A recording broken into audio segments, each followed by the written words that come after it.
ಗವಿಮಠದ ಜಾತ್ರೆಗೆ ಮೈಸೂರು ಪಾಕ್ ಸವಿ ಸೇರಲಿದೆ. ದಾಸೋಹಕ್ಕಾಗಿ 10 ಲಕ್ಷ ಮೈಸೂರು ಪಾಕ್ ತಯಾರಿ ಆಗ್ತಾ ಇದೆ. ಸಿಂಧನೂರು ಗೆಳೆಯರ ಬಳಗದಿಂದ ಈ ಮೈಸೂರು ಪಾಕ್ ತಯಾರಿ ಮಾಡಲಾಗ್ತಾ ಇದೆ. ಒಟ್ಟು 150 ಬಾಣಸಿಗರಿಂದ 2 ದಿನ ನಡೆಯುವ ಮೈಸೂರು ಪಾಕ್ ತಯಾರಿ ಕಾರ್ಯ ಇದು. 60 ಕ್ವಿಂಟಾಲ್ ಸಕ್ಕರೆ, 30 ಕ್ವಿಂಟಾಲ್ ಕಡಲೆ ಹಿಟ್ಟು, 5000 ಲೀಟರ್ ಎಣ್ಣೆ, 3 ಕ್ವಿಂಟಾಲ್ ತುಪ್ಪ ಹಾಗೂ 50 ಕೆಜಿ ಏಲಕ್ಕಿಯನ್ನು ಬಳಸಲಾಗುತ್ತೆ.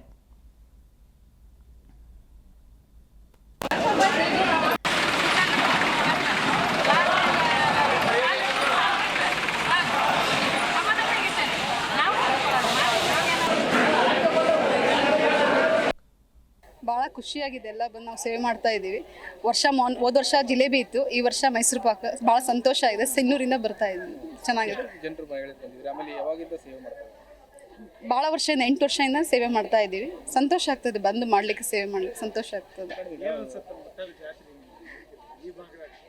ಭಾಳ ಸರ್, ನಾವು 2 ವರ್ಷದಿಂದ ಬರ್ತಾ ಇದ್ವಿ. ಹೋದ ವರ್ಷ ಜಿಲೇಬಿ ಸೇವೆ ಇತ್ತು. ಅಣ್ಣವರೇ ಫೋನ್ ಮಾಡಿದ್ರು, ಹಿಂಗಿದೆ, ಹಿಂಗೆ ಬನ್ನಿ ಮಾಡಿ ಅಂತ. ನಾವೆಲ್ಲ ನಮ್ಮದು ಬಳಗಾನವರು, ನಮ್ಮ ಕಡೆಯಿಂದ ಹೋದ ವರ್ಷ 20-25 ಜನ ಬಂದಿದ್ವಿ. ಈ ವರ್ಷ ಆದ್ರೂ 15-20 ಜನ ಬಂದು ಸೇವೆ ಮಾಡ್ಕೊಂಡು ಹೋಗ್ತಾ ಇದ್ವಿ. ಸರ್, 60 ಕ್ವಿಂಟಲ್ ಅವ್ರು ಹೇಳಿದ್ದಾರೆ. 60 ಕ್ವಿಂಟಲ್ ಇವತ್ತು, 30 ಕ್ವಿಂಟಲ್ ನಾಳೆ, 30 ಕ್ವಿಂಟಲ್.